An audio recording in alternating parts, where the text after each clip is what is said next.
मौलिक अधिकार यानी फंडामेंटल राइट।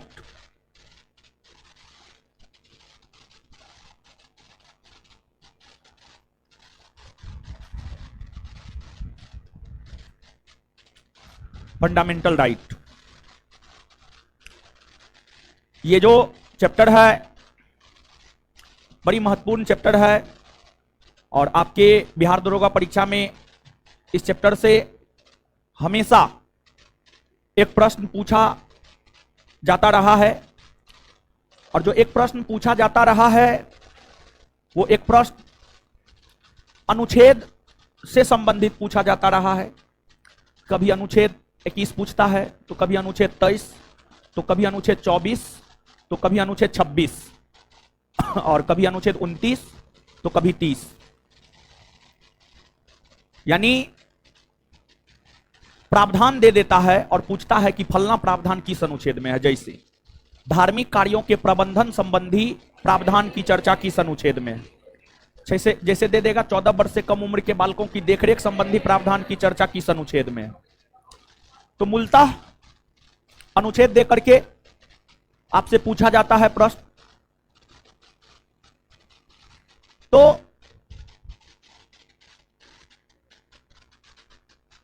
साउंड सही नहीं जा रहा है जी, देख रहा है, देखा ना।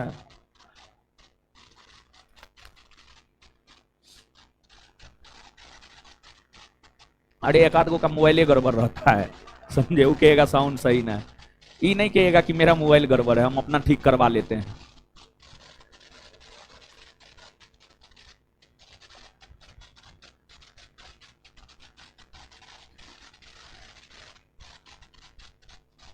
सही है, ठीक है, ओके है, सही है, सही है।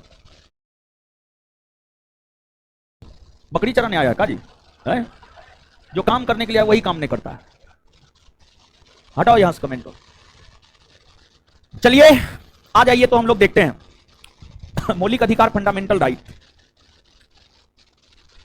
मौलिक अधिकार यानी फंडामेंटल राइट से संबंधित जो बेसिक सी बातें हैं, उस बेसिक सी बातों को सबसे पहले समझते हैं और फिर अनुच्छेदों में क्या प्रावधान है उसको भी देखेंगे एक एक करके।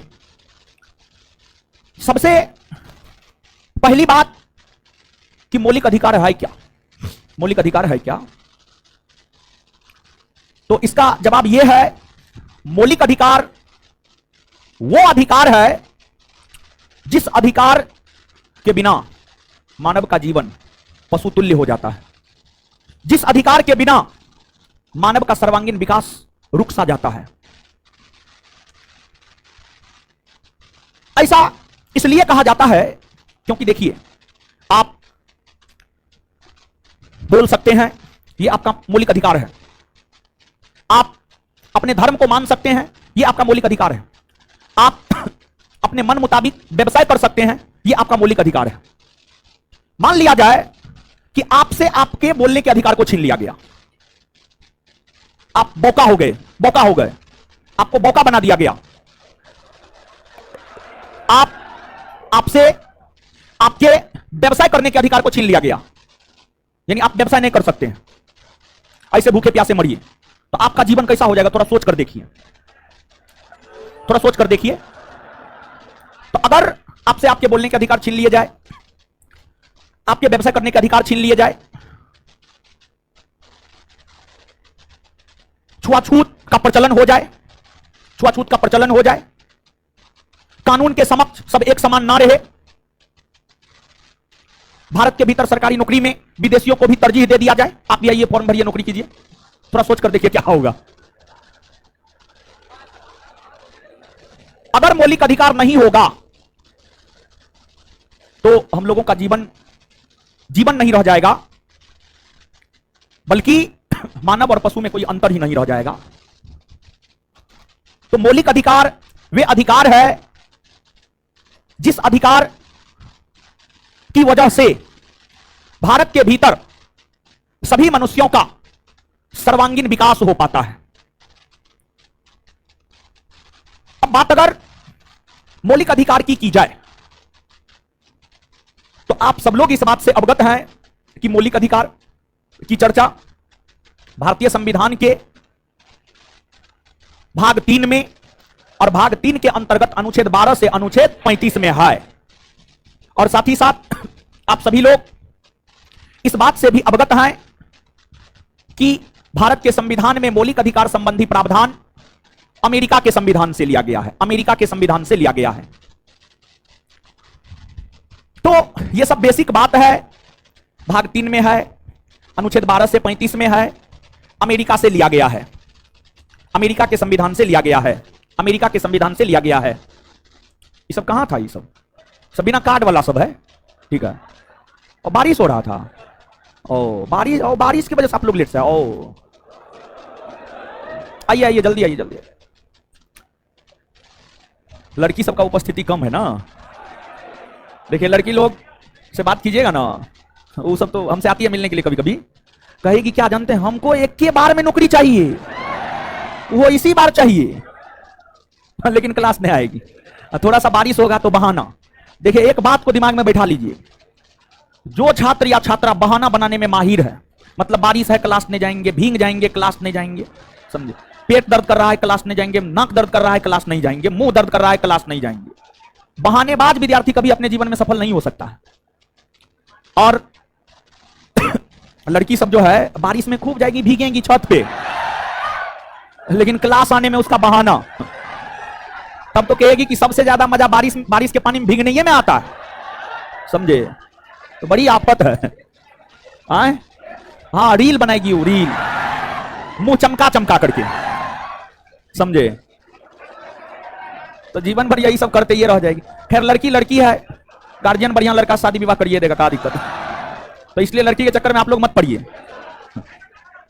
चलिए अल्लाह ने मारेंगे हम, देखिए बैठ गए सब लोग, बैठिए जल्दी, अरे बैठिए जल्दी,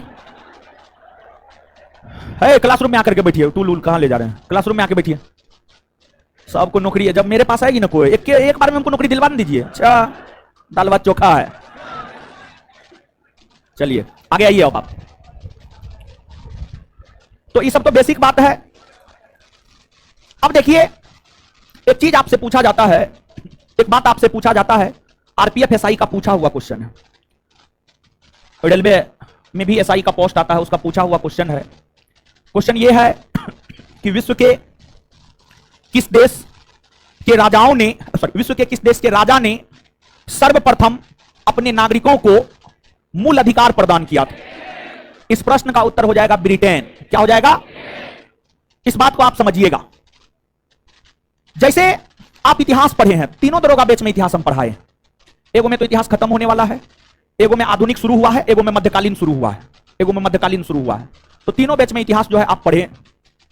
इतिहास में आप देखेंगे कि राजतंत्रात्मक शासन हुआ करता था, राजतंत्रात्मक शासन, राजाओं का शासन हुआ करता था। और भारत वर्ष के भीतर ही राजतंत्रात्मक शासन नहीं हुआ करता था प्रारंभिक वर्षों में, बल्कि विश्व के लगभग सभी देशों में प्राचीन काल में, मध्यकाल में राजतंत्रात्मक शासन प्रणाली ही देखने को मिला है। ब्रिटेन में भी आधुनिक काल में लोकतंत्र की स्थापना हुई है, पहले ब्रिटेन में भी राजतंत्र ही हुआ करता था, राजाओं का ही शासन हुआ करता था।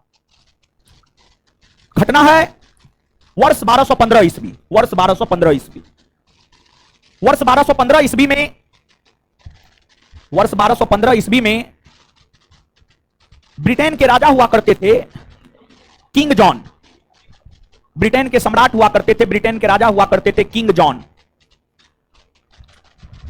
ब्रिटेन के सम्राट जो किंग जॉन हुआ करते थे, किंग जॉन के ऊपर सामंतों ने, सामंत मतलब राजा के अधीन जो अधिकारी थे, राजा के अधीन जो अधिकारी थे, सामंत का मतलब ये, किंग जॉन के सामंतों ने किंग जॉन के ऊपर दबाव बनाया, प्रेशर बनाया। किस बात का प्रेशर बनाया? आम जनता को अधिकार दिलवाने को लेकर प्रेशर बनाया। ब्रिटेन के सम्राट किंग जॉन के ऊपर यह दबाव बनाया गया कि किंग जॉन ब्रिटेन के आम नागरिकों को कुछ अधिकार प्रदान करे, ब्रिटेन के आम नागरिकों को कुछ अधिकार प्रदान करे। सामंत का दबाव था और सामंत के दबाव में आकर ब्रिटेन के सम्राट किंग जॉन ने 1215 ईस्वी में ब्रिटेन के आम नागरिकों को अधिकार प्रदान करने को लेकर एक अधिकार पत्र जारी किया, और जो अधिकार पत्र जारी किया उसे अंग्रेजी में कहा जाता है मैग्ना कार्टा। अंग्रेजी में कहा जाता है अंग्रेजी में कहा जाता है मैग्ना कार्टा, मैग्ना कार्टा। और मैग्ना कार्टा का ही हिंदी होता है महाधिकार पत्र। मैग्ना कार्टा का ही हिंदी क्या होता है? महाधिकार पत्र, महाधिकार पत्र। और यहीं से मूल अधिकार या मौलिक अधिकार के कंसेप्ट का उद्भव हुआ है। यहीं से मूल अधिकार सब की चर्चा होना प्रारंभ हुआ है। यहीं से मूल अधिकार सब की चर्चा होनी प्रारंभ हुई है। और फिर जब भारत का संविधान सभा बना रहा था, तो उस दौरान संविधान सभा के सदस्यों ने आपसी सहमति से भारत के संविधान में मूल अधिकार को शामिल किया। मूल अधिकार की कई सारी विशेषताएं हैं। कभी कताल जब प्रश्न थोड़ा डिफिकल्ट करने का मन होता है क्वेश्चन सेटर का, तो फिर इसके विशेषता से संबंधित प्रश्न आपसे पूछ दिया जाता है। मूल अधिकार की विशेषता से संबंधित प्रश्न आपसे पूछ दिया जाता है। तो मूल अधिकार की विशेषता से जो संबंधित प्रश्न है, क्या पूछा जा सकता है, उसके विषय में बात करेंगे। यहां पर मूल अधिकार की विशेषता को समझ लीजिए, बात खत्म है। तो मूल अधिकार चैप्टर में आगे बढ़ने से पहले हम आपको मूल अधिकार की विशेषता से अवगत करवा देते हैं। मूल अधिकार की विशेषता,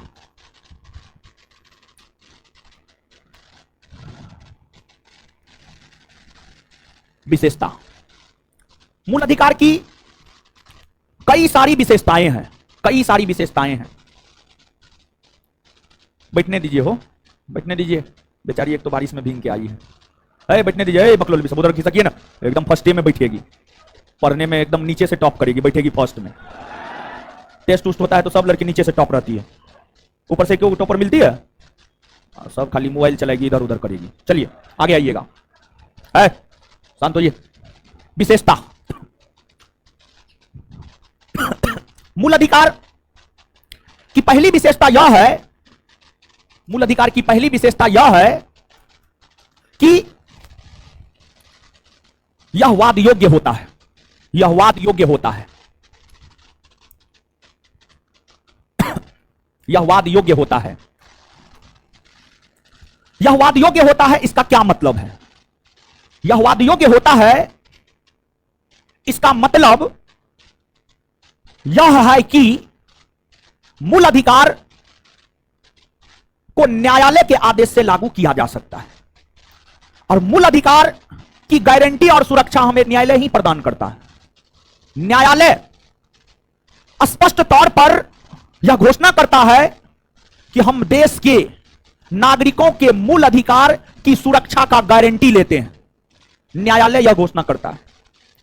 और इसलिए अगर मान लिया जाए आपसे आपका बोलने का अधिकार छीन लिया जाता है, तो फिर आप उसके खिलाफ सीधे न्यायालय जा सकते हैं। और अगर आप न्यायालय जाते हैं तो न्यायालय आपके बोलने के अधिकार को बहाल करवाता है।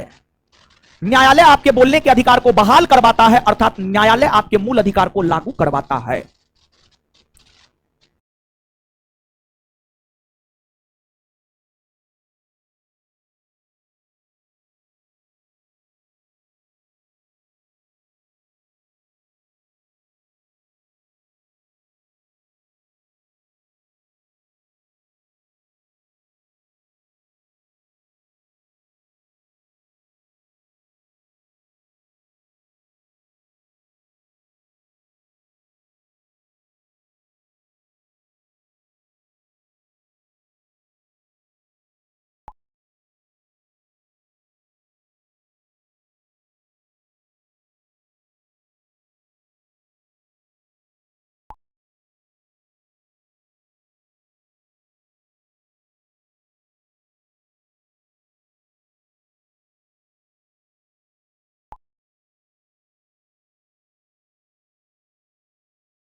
गारंटी और सुरक्षा हमें न्यायालय ही प्रदान करता है।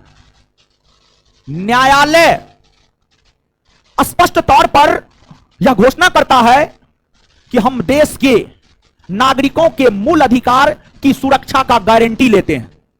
न्यायालय यह घोषणा करता है।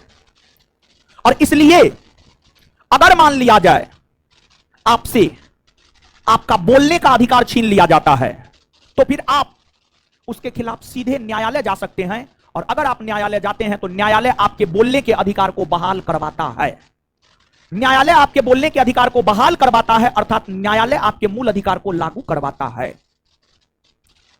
और न्यायालय आपके मूल अधिकार को लागू करवाता है या लागू करवा सकता है, यह अधिकार न्यायालय को है। और मूल अधिकार न्यायालय के द्वारा लागू करवाए जा सकते हैं। इसी संदर्भ में हम यह कह सकते हैं कि मूल अधिकार वाद योग्य है। देखिए, पॉलिटी में वाद योग्य शब्द आए, पॉलिटी में वाद योग्य शब्द आए तो उसका मतलब समझना है कि उसे न्यायालय के आदेश से लागू करवाया जा सकता। भारतीय राज्य व्यवस्था के अंतर्गत वैसे कोई भी प्रावधान जो न्यायालय के आदेश से लागू करवाया जा सकता है, मतलब वह वाद योग्य है। और जिसे न्यायालय के आदेश से लागू नहीं करवाया जा सकता है, मतलब वह वाद योग्य नहीं है। जैसे राज्य के नीति निर्देशक तत्व वाद योग्य नहीं है, मतलब उसे न्यायालय के आदेश से लागू नहीं करवाया जा सकता है। मौलिक कर्तव्य वाद योग्य नहीं है, मतलब उसे न्यायालय के आदेश से लागू नहीं करवाया जा सकता है। ये तीनों बात परीक्षा के लिहाज से महत्वपूर्ण है, ध्यान से सुनिएगा और याद रखिएगा। मौलिक अधिकार वाद योग्य है, राज्य के नीति निर्देशक तत्व वाद योग्य नहीं है, मौलिक कर्तव्य वाद योग्य नहीं है। याद रखिएगा, आपसे पूछा जाता है निम्नलिखित में कौन से प्रावधान वाद योग्य है और कौन से प्रावधान वाद योग्य नहीं है। तो मौलिक अधिकार वाद योग्य है, राज्य के नीति निर्देशक तत्व और मौलिक कर्तव्य वाद योग्य नहीं है, वाद योग्य नहीं है। तो मौलिक अधिकार वाद योग्य है, इसका मतलब आप समझ पा रहे हैं? आए हाँ या ना? क्या समझ रहे हैं? क्या समझ रहे हैं? क्या आप यही समझ रहे हैं कि मौलिक अधिकार के उल्लंघन की स्थिति में हम न्यायपालिका जाएंगे और न्यायपालिका उसे लागू करवाएगा? क्या आप यही समझ पा रहे हैं? अगर आप यही समझ पा रहे हैं तो आप सही जा रहे हैं। अब आगे क्वेश्चन बैंक पलट करके देखिएगा, एक क्वेश्चन मिल जाएगा। क्या मिलेगा? एक क्वेश्चन आपको यह मिलेगा कि मौलिक अधिकार की सुरक्षा और गारंटी कौन देता है। तो मौलिक अधिकार की सुरक्षा और गारंटी न्यायपालिका देता है। न्यायपालिका देता है। कौन देता है? मौलिक अधिकार की सुरक्षा की गारंटी कौन देता है? दूसरी विशेषता यह है। इसके बाद मौलिक अधिकार की तीसरी विशेषता यह है कि यह अस्थाई नहीं है। मौलिक अधिकार की अगली विशेषता यह है कि यह अस्थाई नहीं है।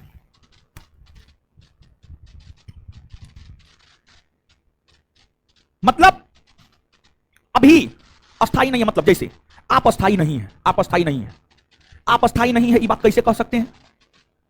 आप अस्थाई अभी नहीं है, यह बात इसलिए कह सकते हैं क्योंकि मान लिया जाए अभी आप पटना में रह रहे हैं, पापा पैसा दे रहे हैं, लेकिन कल के डेट में पता चला कि आप पटना में पढ़िए नहीं रहे हैं, आप तो पटना में सट्टाबाजी कर रहे हैं, पैसा देना बंद कर देंगे, आपको घर जाना पड़ेगा बोरा बिस्तर समझ करके। फिर घर जाइएगा, कुछ दिन घर में रहिएगा, घरों में बदमाशी कीजिएगा, भेज देंगे दिल्ली पंजाब कमाने के लिए। मतलब आप पटना में कुछ देर के बाद घर, कुछ देर के बाद दिल्ली पंजाब, मतलब आप अस्थाई हैं ना, समझे? या फिर मान लिया जाए कि आप अस्थाई ना है, ऐसे भी समझ सकते हैं।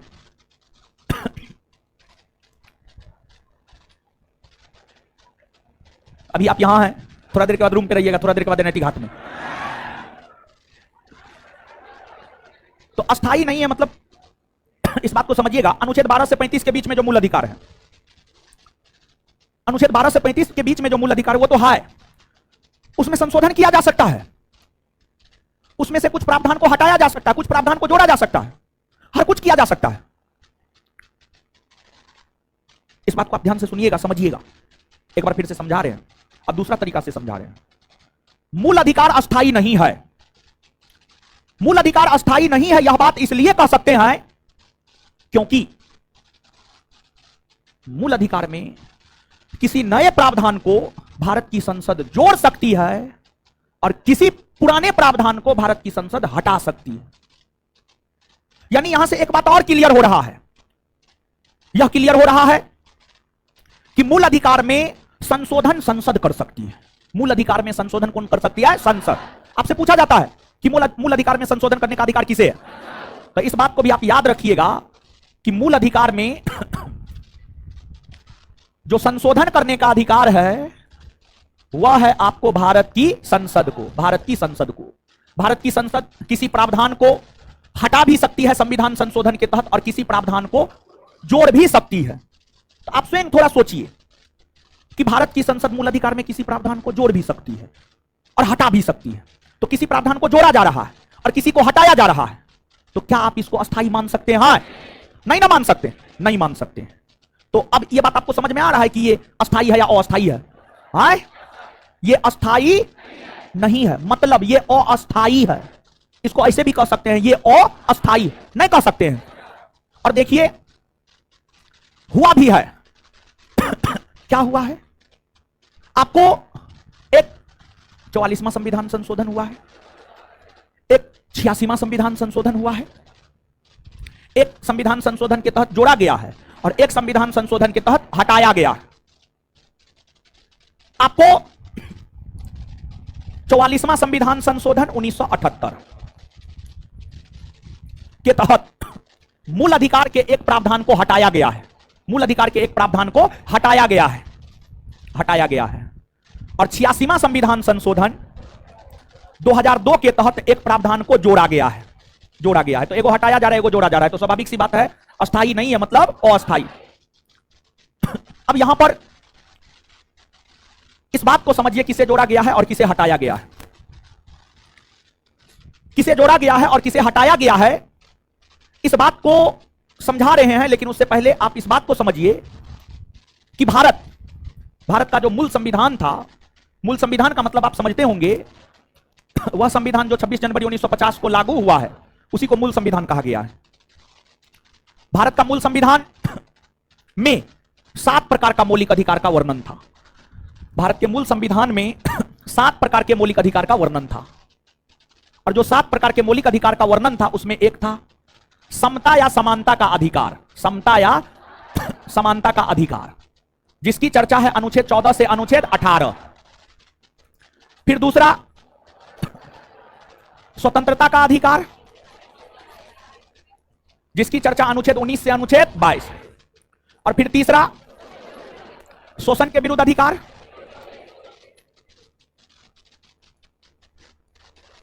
विरुद्ध अधिकार, शोषण के विरुद्ध अधिकार की चर्चा अनुच्छेद 23 और अनुच्छेद 24।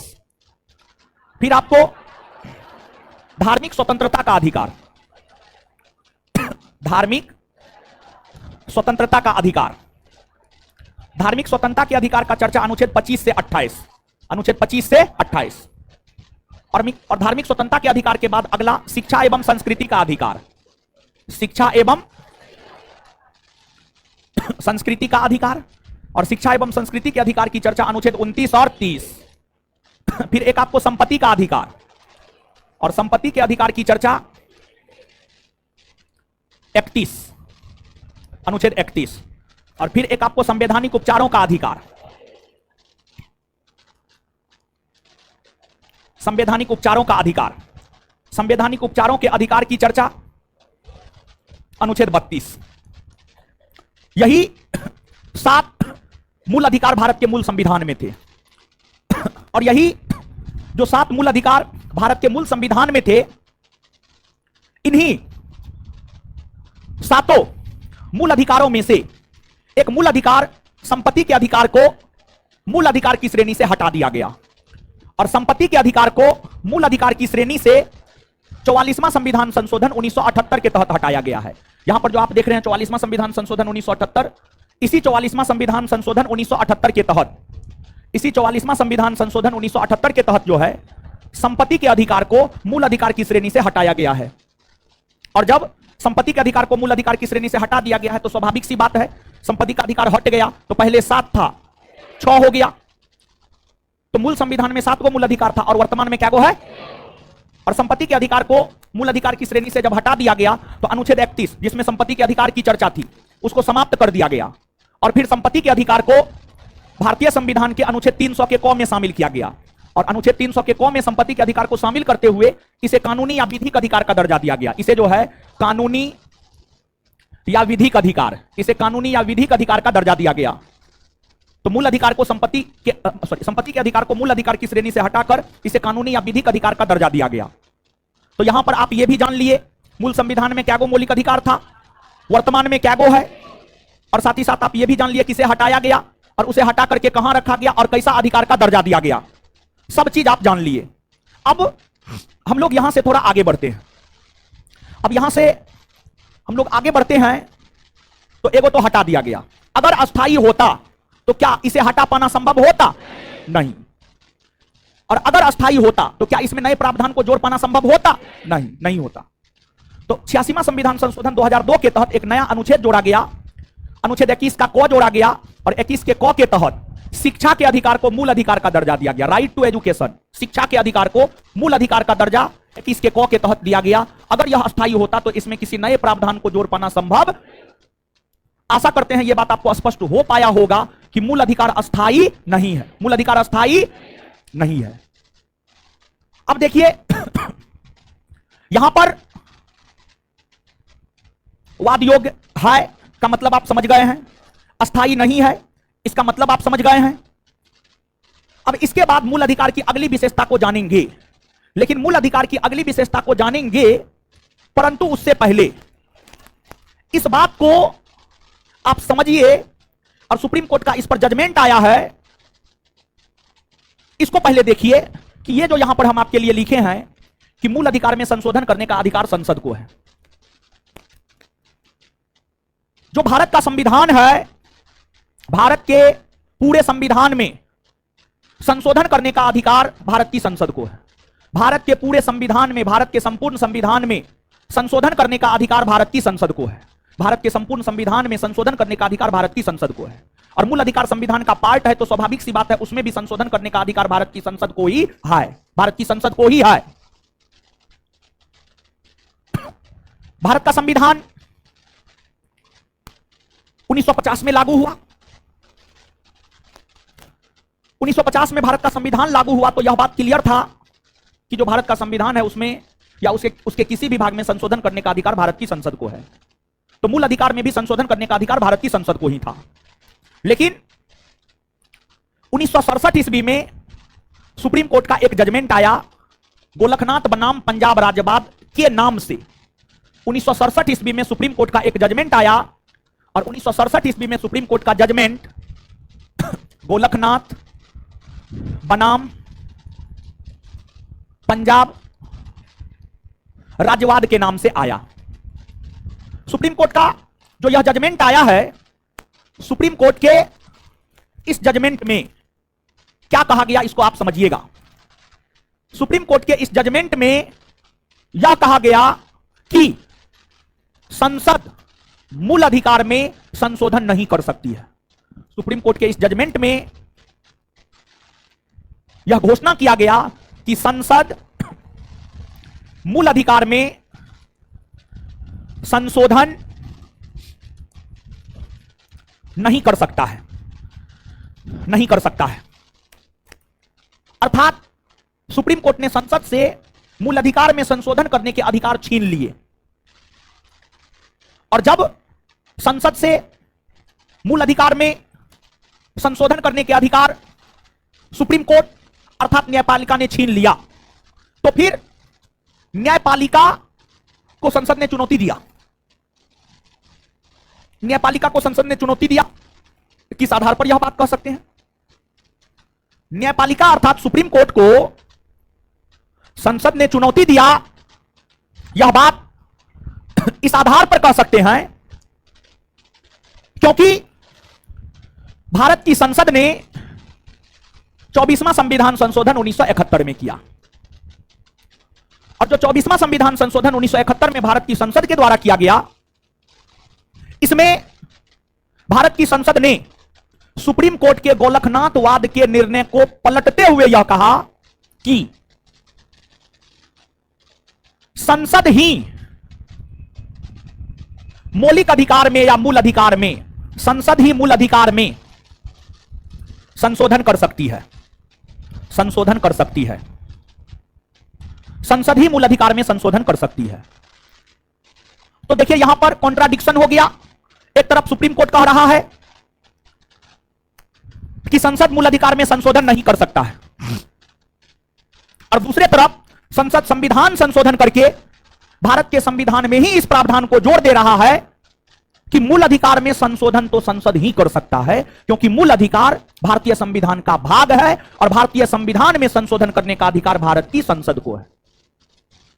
मतलब संसद ने जो संविधान संशोधन किया और सुप्रीम कोर्ट ने जो जजमेंट दिया, एगो पूरब है एगो पश्चिम है, मतलब संसद और सुप्रीम कोर्ट के बीच इस बात को लेकर विवाद हो गया कि मूल अधिकार में आखिरकार संसद संशोधन कर सकती है कि नहीं कर सकती है।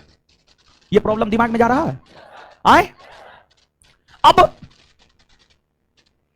जब यह विवाद हो गया तो इस विवाद के होने के बाद विवाद का तो निपटारा भी होना चाहिए, सिर्फ विवाद से तो काम चलेगा नहीं, विवाद का निपटारा भी होना चाहिए। अब आखिरकार मूल अधिकार में संशोधन करने का अधिकार है किसे, इसको लेकर 24वां संविधान संशोधन 1971 को सुप्रीम कोर्ट में चुनौती दिया गया। 24वां संविधान संशोधन 1971 जो यह कहता है संसद ही मूल अधिकार में संशोधन कर सकती है, इस संविधान संशोधन को सुप्रीम कोर्ट में चुनौती दिया गया। इस संविधान संशोधन को सुप्रीम कोर्ट में चुनौती दिया गया, और जब इस संविधान संशोधन को सुप्रीम कोर्ट में चुनौती दिया गया तो सुप्रीम कोर्ट ने इस संदर्भ में अपना डिसीजन सुप्रीम कोर्ट ने इस संदर्भ में अपना डिसीजन केशवानंद भारती वाद में दिया। केशवानंद भारती वाद 1973 में जो सुप्रीम कोर्ट का जजमेंट आया है, उस जजमेंट ने भारतीय संविधान के दिशा और दशा को बदल कर रख दिया, और बहुत सारी बातें उस जजमेंट से क्लियर हुआ है। बहुत सारी ऐसी बातें हैं जो सुप्रीम कोर्ट के उस जजमेंट से क्लियर हुआ है। क्या क्लियर हुआ है स्पष्ट करेंगे हम आपको आगे धीरे धीरे, लेकिन जो संसद और सुप्रीम कोर्ट के बीच विवाद था कि मौलिक अधिकार में संशोधन करेगा कौन, इसको लेकर जब इस संविधान संशोधन को सुप्रीम कोर्ट में चुनौती दिया गया तो सुप्रीम कोर्ट ने अपना जजमेंट केशवानंद भारती बनाम केरल राज्यवाद 1973 में जो जजमेंट दिया, सुप्रीम कोर्ट ने अपने इस जजमेंट में 24वां संविधान संशोधन 1971 को जायज ठहराया। 24वां संविधान संशोधन 1971 को जायज ठहराया। 24वां संविधान संशोधन 1971 को जायज ठहराया। मतलब 24वां संविधान संशोधन 1971 जो यह कहता है संसद ही मूल अधिकार में संशोधन कर सकता है, इसको लेकर सुप्रीम कोर्ट कहा ना, इस संविधान संशोधन जायज है। मतलब सुप्रीम कोर्ट ने भी यह माना कि मूल अधिकार में संशोधन संसद ही कर सकती है। मूल अधिकार में संशोधन संसद ही कर सकती है। साथ ही साथ अपने इस जजमेंट में ही सुप्रीम कोर्ट ने संविधान के मूल ढांचा का सिद्धांत दिया। संविधान के मूल ढांचा का सिद्धांत दिया, संविधान के बेसिक स्ट्रक्चर का सिद्धांत दिया, संविधान के मूल ढांचा का सिद्धांत दिया। और संविधान के मूल ढांचा का सिद्धांत देते हुए सुप्रीम कोर्ट ने यह कहा कि संसद पूरे संविधान में संशोधन कर सकती है और पूरे संविधान सहित मूल अधिकार में भी संशोधन कर सकती है, लेकिन संविधान के मूल ढांचा में संशोधन नहीं कर सकती है। अब यहां पर आपके दिमाग में एक बात आएगा, संविधान का मूल ढांचा क्या है? देखिए, जैसे कोई बिल्डिंग खड़ा किया जाता है तो उसका पिलर समझते हैं? जैसे ये जो बिल्डिंग है, बिल्डिंग पिलर पर है, आप देख सकते हैं इतना सारा पिलर है। कुर्सी समझते हैं? कुर्सी समझते हैं? बेस आप बेस समझते हैं? जिस बिल्डिंग का बेस जितना मजबूत, वो बिल्डिंग उतना बेहतर, उतना ज्यादा समय तक चलेगा, उतना ज्यादा मंजिल ठोक सकते हैं। तो सुप्रीम कोर्ट अपने इस जजमेंट के जरिए भारत के संविधान के पिलर के विषय में कहा, यानी भारत का संविधान जिस कंसेप्ट पे टिका हुआ है, अब इस बिल्डिंग से पिलर हटा लीजिए, बिल्डिंग भरभरा कर गिर जाएगा। इस बिल्डिंग से पिलर हटा लीजिए या बेस हटा लीजिए, कुर्सी हटा लीजिए, बिल्डिंग भरभरा कर गिर जाएगा। तो बिल्डिंग को बने रहने के लिए उसका पिलर, उसका बेस, उसका फाउंडेशन, उसका कुर्सी होना आवश्यक है। उसके बिना बिल्डिंग का कोई औचित्य नहीं है। तो सुप्रीम कोर्ट ने यह कहा कि संसद मूल अधिकार में संशोधन कर सकती है, लेकिन संविधान का जो बेसिक स्ट्रक्चर है, मूल ढांचा है, संविधान का जो बेस है, संविधान का बेस क्या है? संसदीय शासन प्रणाली संविधान का बेस है। विधि का शासन संविधान का बेस है। पंथ निरपेक्षता संविधान का बेस है। यानी सुप्रीम कोर्ट के अनुसार, और संविधान के मूल ढांचा को परिभाषित करने का अधिकार भी सुप्रीम कोर्ट को ही है। संविधान के मूल ढांचा को परिभाषित करने का अधिकार भी सुप्रीम कोर्ट को ही है। सुप्रीम कोर्ट ही तय कर सकता है कि कौन प्रावधान संविधान के मूल ढांचा में आता है और कौन प्रावधान संविधान के मूल ढांचा में नहीं आता है। यह भी तय करने का अधिकार सुप्रीम कोर्ट को ही होता है। तो सुप्रीम कोर्ट के अनुसार जो संविधान का मूल ढांचा है उसमें संसद संशोधन नहीं कर सकती है, उसमें कोई भी किसी भी प्रकार का कोई बदलाव नहीं कर सकता। जैसे भारत में संसदीय शासन प्रणाली है, इसको कोई नहीं डिगा सकता है। लोकसभा को कोई समाप्त नहीं कर सकता, राज्यसभा को कोई समाप्त नहीं कर सकता है। ये सब समाप्त नहीं हो सकता है क्योंकि यह संविधान के मूल ढांचा है, बेसिक स्ट्रक्चर है। और इस जजमेंट के बाद से लेकर आज तक यही मान्यता बनी रही है कि संसद ही मूल अधिकार में संशोधन कर सकती है, दूसरा किसी को भी मूल अधिकार में संशोधन करने का अधिकार। आ जाते हैं कहां? तो फिर से आ जाते हैं मूल अधिकार की विशेषता पर। मूल अधिकार की विशेषता पर मूल अधिकार की अगली विशेषता यह है कि चला लीजिए मोबाइल, मोबाइले चलाने के लिए तो पैदे हुए हैं। मोछ वाला आप ही को कह रहे हैं। आपको क्या लगता है? अरे आपने, आप ही तो मोछ वाला है, उधर भी है एगो, समझे? आपको क्या लगता है? हमको पीछे तक नजर आता है, खैनी जो खाते हैं वो हमको नजर आता है। हाँ, भरम में मत रहिए, अभी आंख मेरा ठीक है, नहीं पढ़ने में मन लगता है। चले ना जाइए, बारिश में भींगिए ना, अजीब हाल है। चलिए अब आगे समझिएगा। मूल अधिकार की अगली विशेषता यह है कि यह असीमित नहीं है। यह असीमित, नोट में क्या है? असीमित है? नहीं शब्द को जोड़ना एरर है। यह असीमित नहीं है। यह असीमित नहीं है, नहीं शब्द को जोड़ लीजिए। यह असीमित नहीं है। इसका क्या मतलब होता है, इसको समझा रहे हैं हम आपको। चलिए ध्यान से सुनिएगा, समझिएगा इस बात को।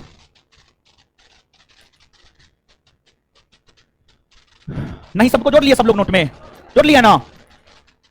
और ऑनलाइन वाले लोग, आप लोग भी जोड़ लीजिएगा। इन आप लोग के लिए अलग से बोले, ठीक है?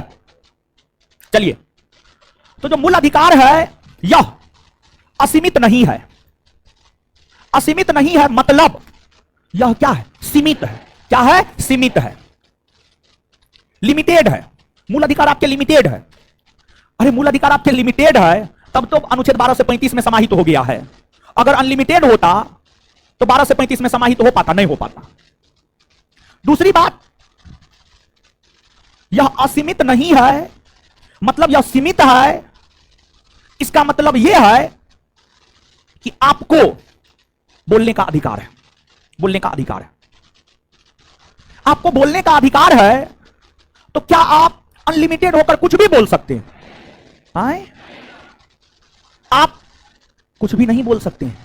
आप दायरा में बोल सकते हैं। आप वैसा कोई बात नहीं बोल सकते हैं जिससे दंगा भड़क जाए। आप वैसा कोई नारा नहीं लगा सकते हैं जो देश की एकता, अखंडता, संप्रभुता पर चोट करता हो।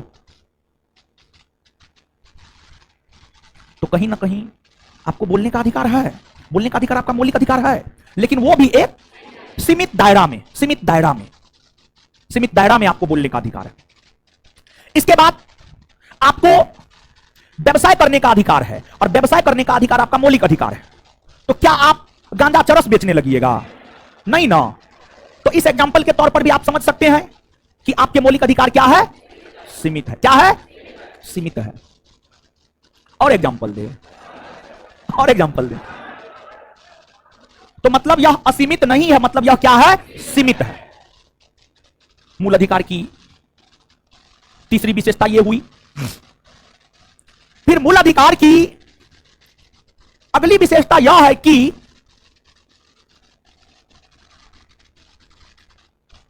मूल अधिकार की गारंटी और सुरक्षा सुप्रीम कोर्ट देता है। तो बता दिए, गारंटी और सुरक्षा सुप्रीम कोर्ट देता है। ये बात तो आपको क्लियर है, इसमें तो कोई दिक्कत नहीं है। और मूल अधिकार लोगों को राज्य के खिलाफ प्राप्त होता है। मूल अधिकार लोगों को राज्य के खिलाफ प्राप्त होता है। राज्य, स्टेट। स्टेट का मतलब क्या? बिहार, झारखंड, उत्तर प्रदेश। स्टेट का मतलब बिहार, झारखंड, उत्तर प्रदेश है, लेकिन उसके साथ साथ भारत सरकार भी अपने आप में एक स्टेट है, भारत की संसद भी एक स्टेट है, राज्य विधानमंडल भी एक स्टेट है। स्टेट का मतलब सिर्फ बिहार, झारखंड, उत्तर प्रदेश नहीं। स्टेट का काफी व्यापक अर्थ होता है। आगे अनुच्छेद 12 में स्टेट समझाएंगे, लेकिन यहां पर सीधा सा आप जानिए इस बात को। मूल अधिकार व्यक्ति को राज्य के खिलाफ प्राप्त होता है। मतलब मूल अधिकार हमें भारत सरकार के खिलाफ प्राप्त है, मूल अधिकार हमें राज्य सरकार के खिलाफ प्राप्त है। अगर नीतीश कुमार जी कोई वैसा नीति लाते हैं जो बिहार के छात्र एवं छात्राओं के हक में नहीं है, उसके खिलाफ हम बोल सकते हैं। और देखिए, झारखंड के सीएम का कल का स्टेटमेंट है, झारखंड में किसी भी अन्य राज्य के लोगों को नौकरी करने नहीं देंगे। झारखंड के सीएम का स्टेटमेंट है। तो अब सरकार का है, सरकार जो करे अपना, ठीक है। नीतीश कुमार को बनना है पीएम। अब बिहार में 40 को विधानसभा सीट नहीं जीतते हैं, समझे। अब बनना है पीएम। ख्वाब बड़ा है, लेकिन जमीन खिसक गया, तो ख्वाब कहां से पूरा होगा? ठीक है, खैर छोड़िए, वो राजनीतिक मुद्दा पे हटिए। सीधा समझने के लिए आप समझिए, अगर मान लिया जाए कि नीतीश कुमार जी, अरे मुख्यमंत्री है महाराज, चलिए मान लिया जाए नीतीश कुमार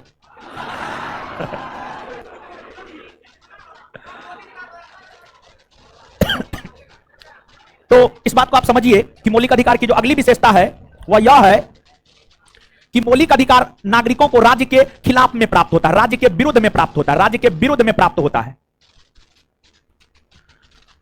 मौलिक अधिकार राज्य की शक्ति को सीमित करता है। मौलिक अधिकार राज्य की शक्ति को सीमित करता है। यह सभी मौलिक अधिकार की विशेषता है। क्या हुआ? हाइट है, इसी वजह से तो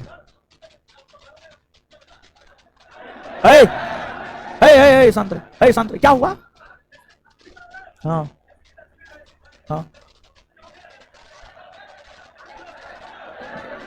शांत रहिए, मारेंगे दोनों को, हम मारेंगे। बैठिए, आगे से कुछ नहीं बोलना है, सीधा सुनिए, नहीं सुनेंगे हम आपका बात। बैठिए आराम से। लड़का इधर आइए, इधर आइए। आप दाढ़ी वाला उठ के आइए, इधर आइए।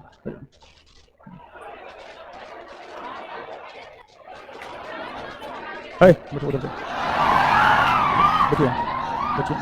अरे बैठिए नहीं, खिसक, अरे खिसकिए ना, शांत।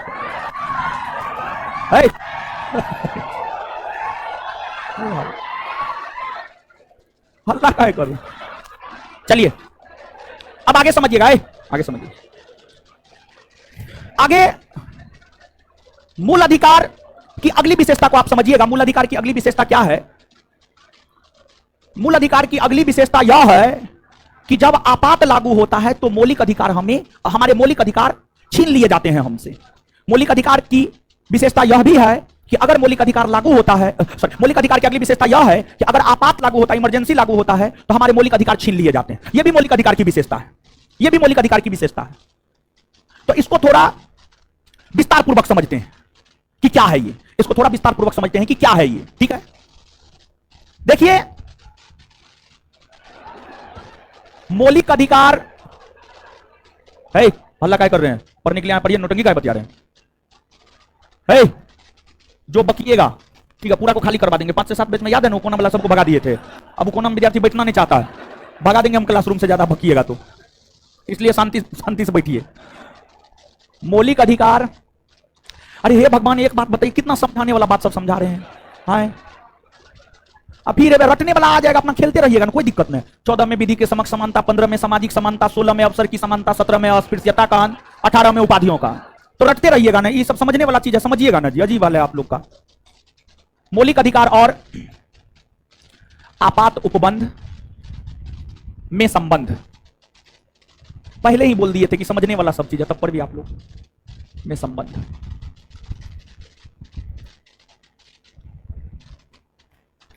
देखिए आपात, आप सब लोग जानते होंगे थोड़ा बहुत, आपात 3 प्रकार का होता है। आपात जो 3 प्रकार का होता है, उसमें एक राष्ट्रीय आपात होता है, एक राष्ट्रपति शासन होता है, और एक आपको वित्तीय आपात होता है। वित्तीय आपात होता है आपको राष्ट्रीय आपात अनुच्छेद 352, राष्ट्रपति शासन 356, वित्तीय आपात 360।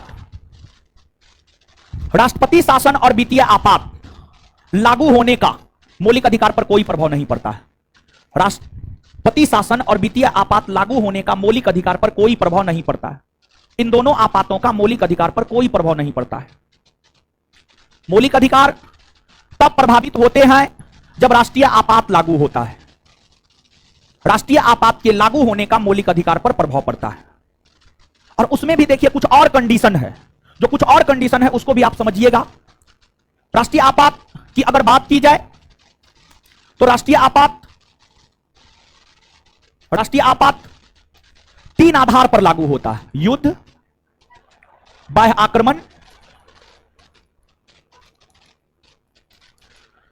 और सशस्त्र विद्रोह। सशस्त्र विद्रोह, ये 3 आधार पर राष्ट्रीय आपात लागू होता है। और जो ये 3 आधार पर राष्ट्रीय आपात लागू होता है, इसमें से अगर राष्ट्रीय आपात युद्ध और बाह्य आक्रमण के आधार पर लागू होता है, युद्ध और बाह्य आक्रमण के आधार पर अगर राष्ट्रीय आपात लागू होता है, तब हमारे मौलिक अधिकार प्रभावित होते हैं, तब हमसे हमारे मौलिक अधिकार छीन लिए जाते हैं।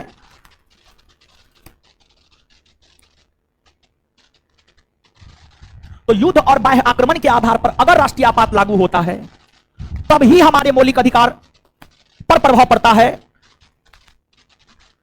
अगर सशस्त्र विद्रोह के आधार पर राष्ट्रीय आपात लागू होता है, तो इसका भी मौलिक अधिकार पर कोई प्रभाव नहीं पड़ता है। इसका भी मौलिक अधिकार पर कोई प्रभाव नहीं पड़ता है। जब युद्ध और बाह्य आक्रमण के आधार पर राष्ट्रीय आपात अनुच्छेद 352 अनुच्छेद 352 के तहत लागू होता है, तो फिर इस स्थिति में अनुच्छेद 358 स्वतः लागू हो जाता है, अपने आप लागू हो जाता है, स्वतः अपने आप लागू हो जाता है। अलग से कुछ करने की कोई जरूरत नहीं होती है। इस लाइन को दोहरा रहे हैं, फिर से सुनिएगा आप। अगर युद्ध और बाह्य आक्रमण के आधार पर राष्ट्रीय आपात अनुच्छेद 352 लागू होता है, तो अनुच्छेद 358 स्वतः लागू हो जाता है। और अनुच्छेद 358 के लागू होते ही, अनुच्छेद 358 के लागू होते ही भारतीय संविधान के अंतर्गत अनुच्छेद 19 जो हमें 6 प्रकार का स्वतंत्रता प्रदान करता है, अनुच्छेद 19 हमें 6 प्रकार का स्वतंत्रता प्रदान यह करता है कि पहला, बोलने की आजादी; दूसरा, शांतिपूर्वक बिना हथियार के सभा करने की आजादी; तीसरा, संगम, संघ या दल या राजनीतिक पार्टी बनाने की आजादी; चौथा, भारत के भीतर कहीं भी आने जाने की आजादी; पांचवा, कहीं भी जमीन खरीदकर बसने की आजादी; छठा, कोई भी व्यवसाय चलाकर अपना जीवन यापन करने की आजादी। यह 6 प्रकार का स्वतंत्रता हमें अनुच्छेद 19 देता है। अनुच्छेद 352 जब युद्ध और बाह्य आक्रमण के आधार पर लागू होता है, तो अनुच्छेद 358 स्वतः लागू हो जाता है। और जैसे ही अनुच्छेद 358 लागू होता है, वैसे ही अनुच्छेद 19 में जो हमारे फंडामेंटल राइट हैं, हमारे मौलिक अधिकार हैं, वह निलंबित हो जाता है। अनुच्छेद 19 में जो फंडामेंटल राइट है, अनुच्छेद 19 में जो मौलिक अधिकार है, वह निलंबित हो जाता है। मतलब आप याद कीजिए, 1962 में भारत पर चीन आक्रमण कर दिया, अर्थात बाह्य आक्रमण हुआ। बाह्य आक्रमण हुआ, बाह्य आक्रमण के तहत 352 लागू हुआ, 358 लागू हो गया होगा। और 358 के लागू होते ही अनुच्छेद 19 हमारे निलंबित हो गए होंगे। मतलब हमें जो बोलने का अधिकार है, हमें जो सभा करने का अधिकार है, हमें जो संघ बनाने का अधिकार है, हमें जो भारत में कहीं आने जाने का अधिकार है, हमें जो व्यवसाय करने का अधिकार है, हमें जो कहीं बसने का अधिकार है, ये सब हमारा खत्म हो गया होगा, हाँ या ना? खत्म हो गया, खत्म हो जाता है। अनुच्छेद 19 के अलावे अगर अनुच्छेद 19 के अलावे अगर किसी अन्य मौलिक अधिकार को निलंबित करना हो तो इसकी घोषणा भारत के राष्ट्रपति करते हैं, और इसकी घोषणा भारत के राष्ट्रपति अनुच्छेद 359 के तहत करते हैं, 359 के तहत करते हैं, 359 के तहत करते हैं। लेकिन क्या राष्ट्रपति अनुच्छेद 12 से लेकर 35 सभी मूल अधिकार को निलंबित कर सकते हैं? इस प्रश्न का उत्तर है नहीं, नहीं। राष्ट्रपति अनुच्छेद 20 और अनुच्छेद 21 में जो मूल अधिकार है, अनुच्छेद 20 और अनुच्छेद 21 में जो मूल अधिकार है, इसको निलंबित नहीं कर सकते। राष्ट्रीय आपात के दौरान भी ये दोनों मूल अधिकार निलंबित नहीं होते हैं। इन दोनों मूल अधिकार के अलावे अन्य सभी मूल अधिकार निलंबित हो सकते हैं। राष्ट्रीय आपात के दौरान भी ये दो मूल अधिकार अनुच्छेद 20 और अनुच्छेद 21 निलंबित नहीं होते हैं। ये दो के अलावे अन्य सभी मूल अधिकार निलंबित हो सकते हैं। ये दो के अलावे अन्य सभी मूल अधिकार निलंबित हो सकते हैं। और देखिए 44वां संविधान संशोधन, 44वां संविधान संशोधन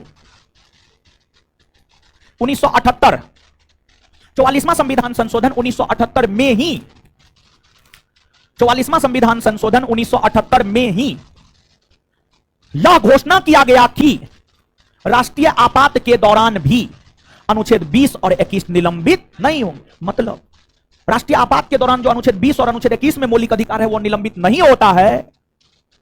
यह प्रावधान 44वां संविधान संशोधन 1978 के तहत किया गया है। यह प्रावधान 44वां संविधान संशोधन 1978 के तहत किया गया है। बात कुछ समझ में आया? आए? चलिए, तो अब जो है इतना याद कर लेते हैं। क्या विचार? इतना पहले याद कर लेते हैं और फिर यहां से जो हम लोग आगे बढ़ेंगे। ठीक है, आ जाइए।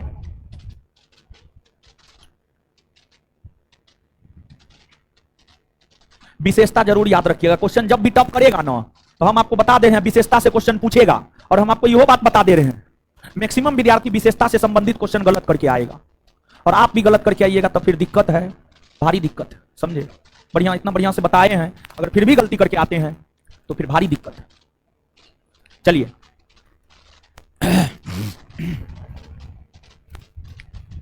और एक बात और जानिए, भारतीय संविधान के भाग 3 में मूल अधिकार है। यही कारण है कि भारतीय संविधान के भाग 3 को मैग्ना कार्टा भी कहा जाता है। मैग्ना कार्टा, मैग्ना कार्टा मतलब महाधिकार पत्र। महाधिकार पत्र मतलब अधिकारों का एक बड़ा दस्तावेज, अधिकारों का एक बड़ा दस्तावेज। और भारतीय संविधान के अंतर्गत अधिकारों का एक बड़ा दस्तावेज है भारतीय संविधान का भाग 3।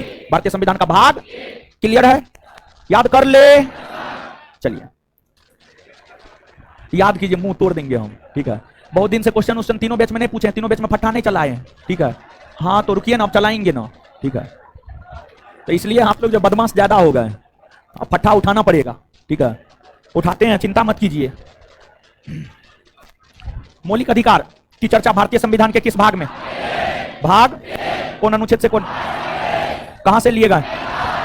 भारतीय संविधान के किस भाग को मैग्ना कार्टा का?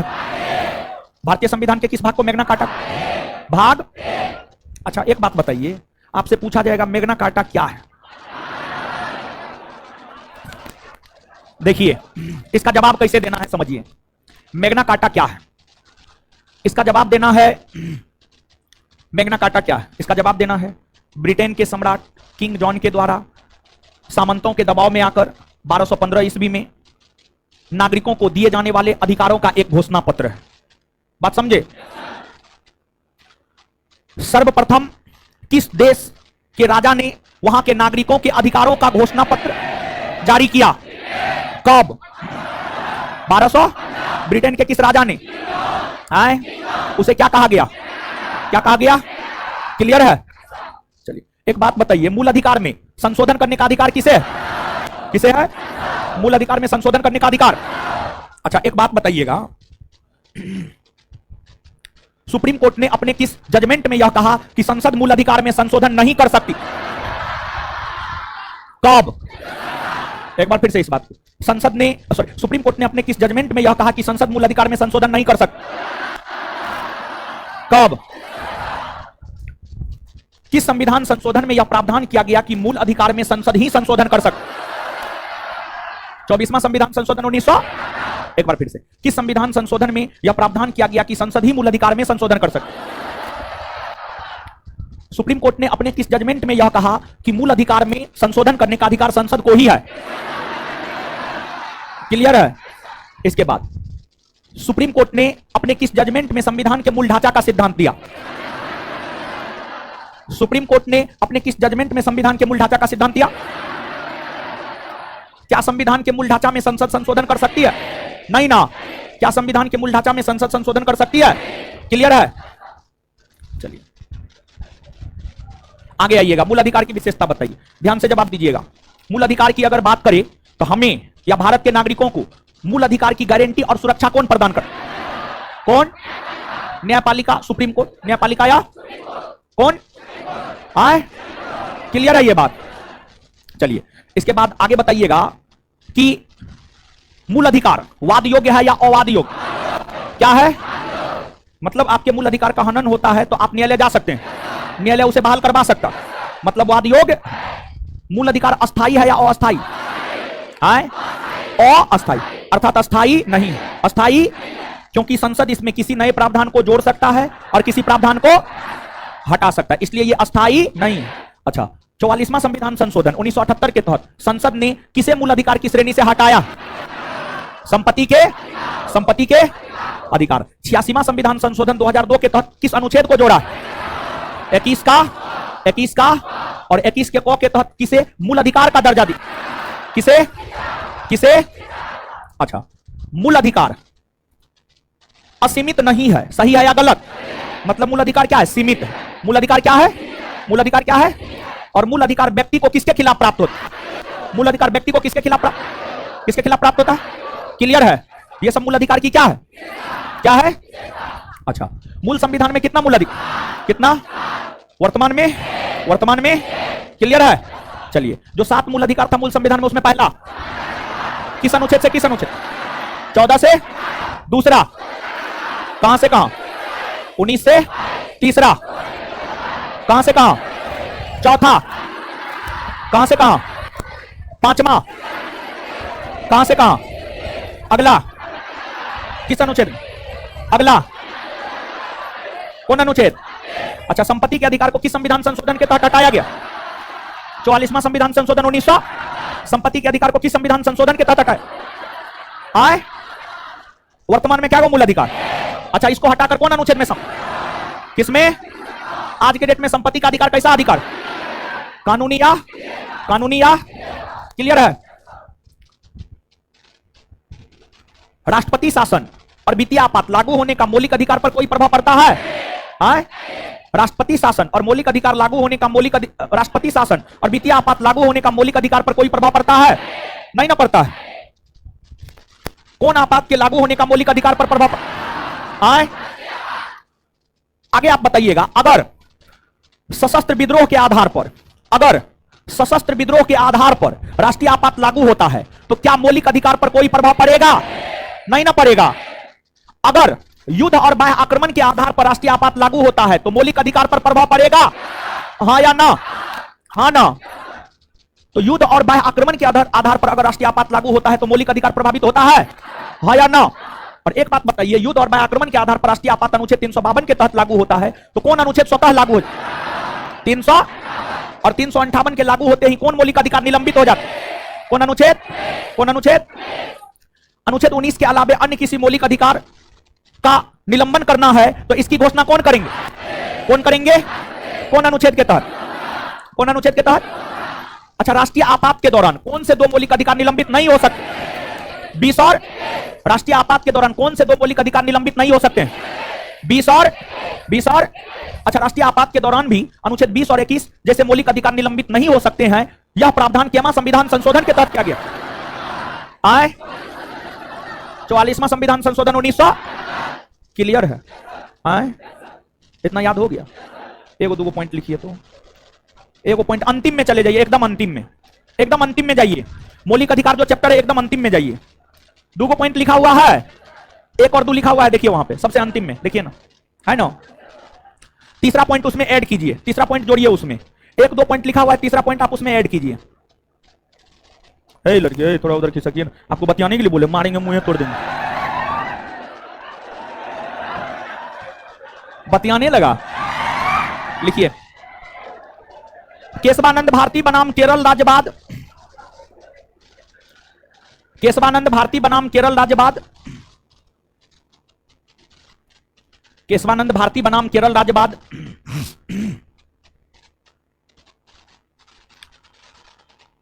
केशवानंद भारती बनाम केरल राज्यवाद, केशवानंद भारती बनाम केरल राज्यवाद 1973।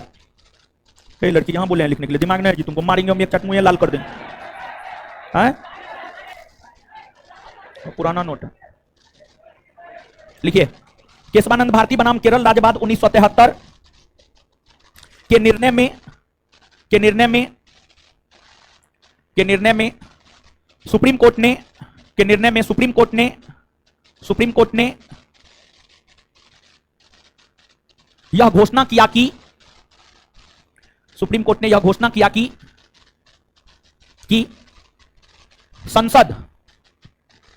संसद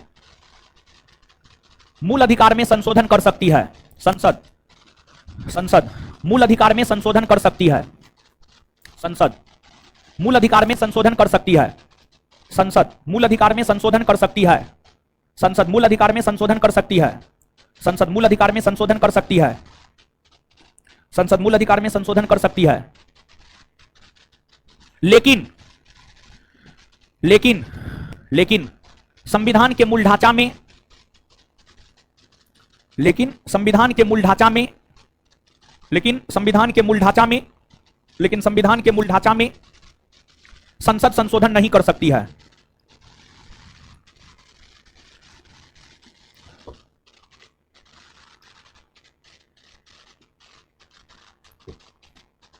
लेकिन संसद संविधान के मूल ढांचा में संशोधन नहीं कर सकती है।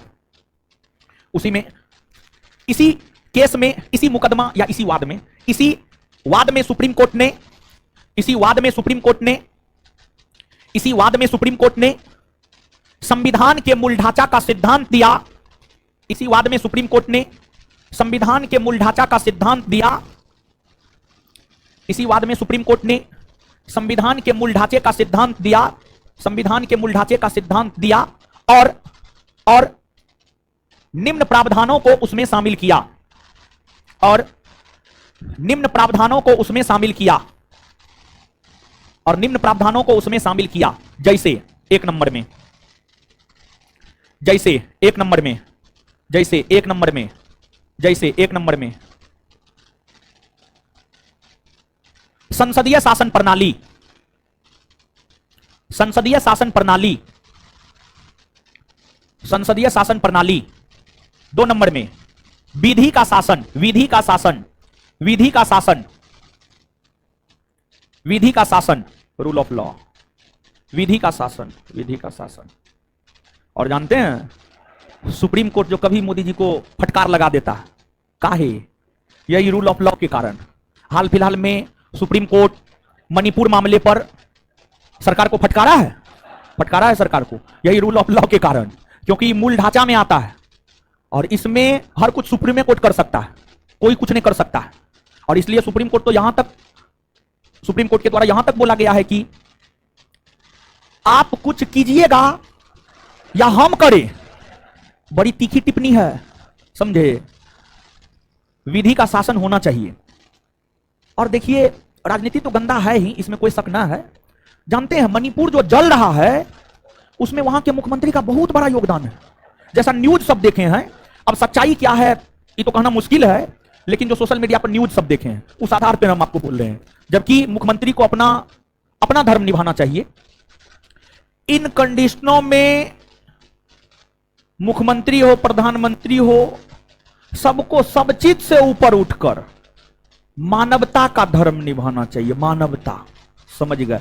किसी के साथ भी हो, जो घटना, जो वीडियो वायरल हुआ है, किसी के साथ भी हो, चाहे वो किसी भी समुदाय का हो, मानवता को शर्मसार करने वाली घटना है वो, समझ गए।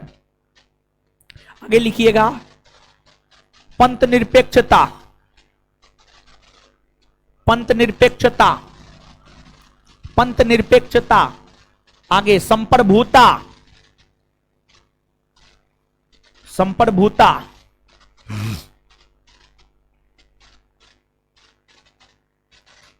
और भी प्रावधान है, ठीक है, इत्यादि कीजिए। है संविधान की सर्वोच्चता, हाँ एक और जोड़ लीजिए, संविधान की सर्वोच्चता, संविधान की सर्वोच्चता, संविधान की सर्वोच्चता,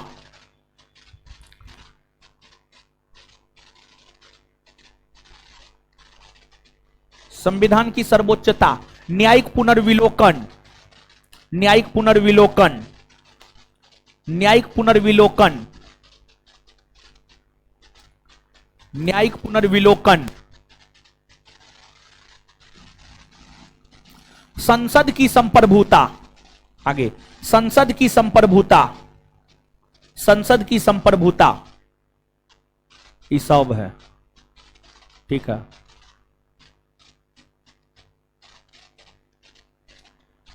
जानते हैं हमको आप पे गुस्सा आ रहा है, आपको हम बोल रहे हैं, ठीक है, हल्ला मत कीजिए, आप लोग तो हल्ले करने लगते हैं, किसी को समझाने भी नहीं देते हैं। देखिए जानते हैं, सबसे पहले आप विद्यार्थी हैं ना, तो विद्यार्थी होने वाला लक्षण अपने में डेवलप कीजिए, तब आप दरोगा, सिपाही, डीएसपी बनिएगा। सबसे बड़ा चीज तो यह है कि आप विद्यार्थी हैं, विद्यार्थी का कोई लक्षण ही नहीं है आपने, समझे, तो विद्यार्थी का लक्षण अपने अंदर डेवलप कीजिए। अरे जिसको पढ़ने का तरीका मालूम नहीं है वो पढ़ेगा क्या, खाक खाक पढ़ेगा वो। मतलब हम नया नोट पढ़ा रहे हैं, पुराना नोट लेकर के आप बैठे हुए हैं, ये कौन बात हुआ। चलिए एक जगह सुधार कीजिए, एक जगह नोट में गलती है, दीजिए नोट, सुधार कीजिए। आप जहां तक बताएं उसमें एक जगह गलती है, जो पेज नंबर बोलेंगे, अरे नया नया चीज क्यों दिया जाता है, कुछ ना कुछ एक्स्ट्रा जोड़ा जाता है, समझे। आप लोग पता नहीं कब समझिएगा, जब जीवन खत्म हो जाएगा तब समझिएगा। चलिए पलटिएगा, इसमें पेज नंबर 26, नीचे में जो पेज नंबर लिखा हो, पेज नंबर 26 नहीं है, अच्छा ठीक है ठीक है ठीक है, नीचे में देखिए, नीचे में लिखा हुआ, और जिसमें ना है हम आपको बताते हैं। आप पलटिए, मौलिक अधिकार पलटे ना, तो मौलिक अधिकार पलटे, पहला पेज, दूसरा पेज, तीसरा पेज, आप आ जाइए कहां पे, तो आप आ जाइए, देखिए इच्छा मृत्यु के विषय में दिया हुआ है, इच्छा मृत्यु के जस्ट आगे वाले पेज पे आ जाइए, इच्छा मृत्यु दिया हुआ है, इच्छा मृत्यु के जस्ट आगे वाले पेज पे आ जाइए, आ गए, इच्छा मृत्यु के जस्ट आगे वाले पेज पे आ जाइएगा, तो सबसे ऊपर में अनुच्छेद 21 का क, उसके नीचे है 22, उसके नीचे है निवारक निरोध कानून, और निवारक निरोध कानून के नीचे है मौलिक अधिकार और राष्ट्रीय आपात। हाय अब देखिए इसमें पढ़ रहे हैं, जहां पे गलती होगा वहां सुधार करवाएंगे। अनुच्छेद 352 के तहत जब राष्ट्रीय आपात लागू होता है तो हमारे मौलिक अधिकार निलंबित हो जाते हैं, लेकिन राष्ट्रीय शासन, राष्ट्रीय के जगह होगा राष्ट्रपति शासन, टाइपिंग मिस्टेक है, राष्ट्रीय के जगह होगा राष्ट्रपति शासन, राष्ट्रीय के जगह होगा राष्ट्रपति शासन, राष्ट्रपति शासन, राष्ट्रपति शासन और वित्तीय आपात लागू होने से मौलिक अधिकार पर कोई प्रभाव नहीं पड़ता है, ठीक है। हाँ बस वही राष्ट्रीय को राष्ट्रपति करना था, बाद बाकी सब सही है। एक पॉइंट और इसमें ऐड कर लीजिए, इसी के नीचे ऐड कीजिए, यदि सशस्त्र विद्रोह के आधार पर, उसी में एक पॉइंट नोट कीजिएगा नीचे से, यदि सशस्त्र विद्रोह के आधार पर, यदि सशस्त्र विद्रोह के आधार पर, यदि सशस्त्र विद्रोह के आधार पर, यदि सशस्त्र विद्रोह के आधार पर राष्ट्रीय आपात लागू होता है, यदि सशस्त्र विद्रोह के आधार पर राष्ट्रीय आपात लागू होता है तो हमारे मौलिक अधिकार निलंबित नहीं होते हैं, हमारे मौलिक अधिकार निलंबित नहीं होते हैं।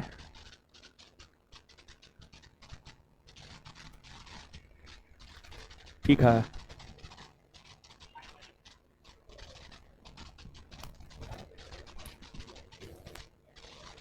चलिए अब यहां से जो है आगे बढ़ते हैं हम लोग, यहां से आगे चीजों को समझते हैं। अब हम लोग आ जाते हैं, जॉन किंग वाला लिखा हुआ है, देख लीजिए। हाँ ठीक, अब आगे आ जाते हैं हम लोग अनुच्छेदों को समझते हैं, लेकिन अनुच्छेदों को समझने से पहले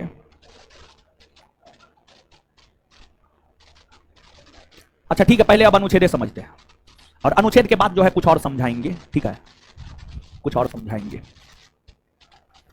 अनुच्छेद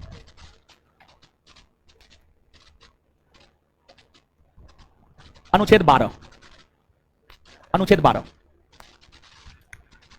अनुच्छेद 12 में राज्य की परिभाषा है। अनुच्छेद 12 की अगर आप बात करेंगे तो जो अनुच्छेद 12 है इसमें राज्य की परिभाषा है, राज्य की परिभाषा है। राज्य क्या है इसको परिभाषित किया गया है, और अनुच्छेद 12 में जो राज्य को परिभाषित किया गया है, अनुच्छेद 12 में जो राज्य को परिभाषित किया गया है वह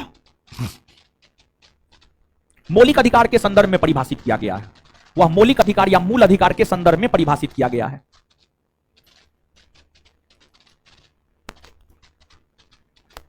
अब अनुच्छेद 12 राज्य को परिभाषित करते हुए यह कहता है कि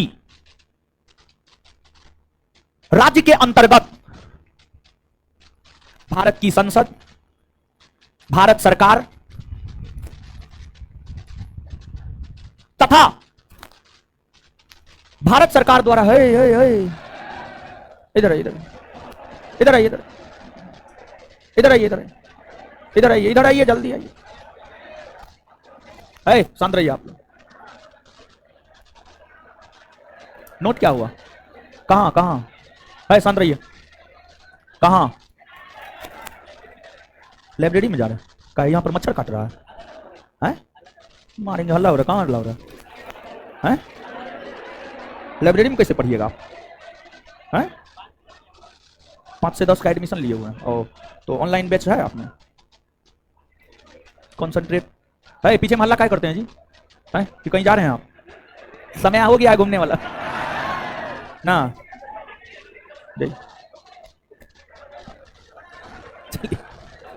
चलिए, है पीछे में हल्ला क्या करते हैं आप लोग? है पीछे में हल्ला क्या करते हैं? मार खा लीजिएगा एक रोज, आवाज बढ़ा दें। अनुच्छेद 12, अनुच्छेद 12 में राज्य की परिभाषा है मौलिक अधिकार के संदर्भ में, और अनुच्छेद 12 यह कहता है संसद, भारत की संसद, भारत सरकार तथा भारत की संसद और भारत सरकार द्वारा स्थापित संस्था सब राज्य होगा, सब राज्य होगा। इसके बाद राज्य विधानमंडल, राज्य विधानमंडल, राज्य विधानमंडल के बाद राज्य सरकार, राज्य सरकार और राज्य विधानमंडल तथा राज्य सरकार द्वारा स्थापित संस्था वो भी राज्य होगा। इतना ही नहीं बल्कि पंचायती राज संस्था और नगरपालिका, नगरपालिका ये भी राज्य के अंतर्गत आता है। मतलब अगर आप मौलिक अधिकार को पढ़ रहे हैं, अगर आप मौलिक अधिकार को पढ़ रहे हैं और क्या हुआ आपको? आप कहां जाइएगा? जा रहे हैं? जाना है? जाइए ना। हाँ जाइए ना।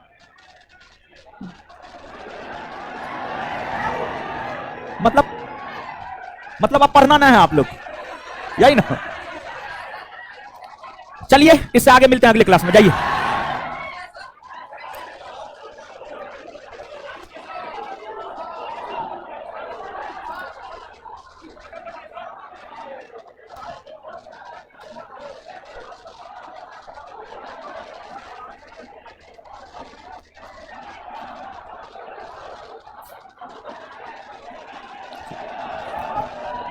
क्या क्या बोला? क्या पता किए थे? फुल है? कौन शिफ्ट में लेना है? पता किए थे? क्या बोला? फुल है? दीजिए, पेज दीजिए। तो है आराम से, आराम से है, आराम से निकलिए, निकलिए। क्या हुआ? लड़ रहा है? कौन है जी? कौन लड़ रहा है?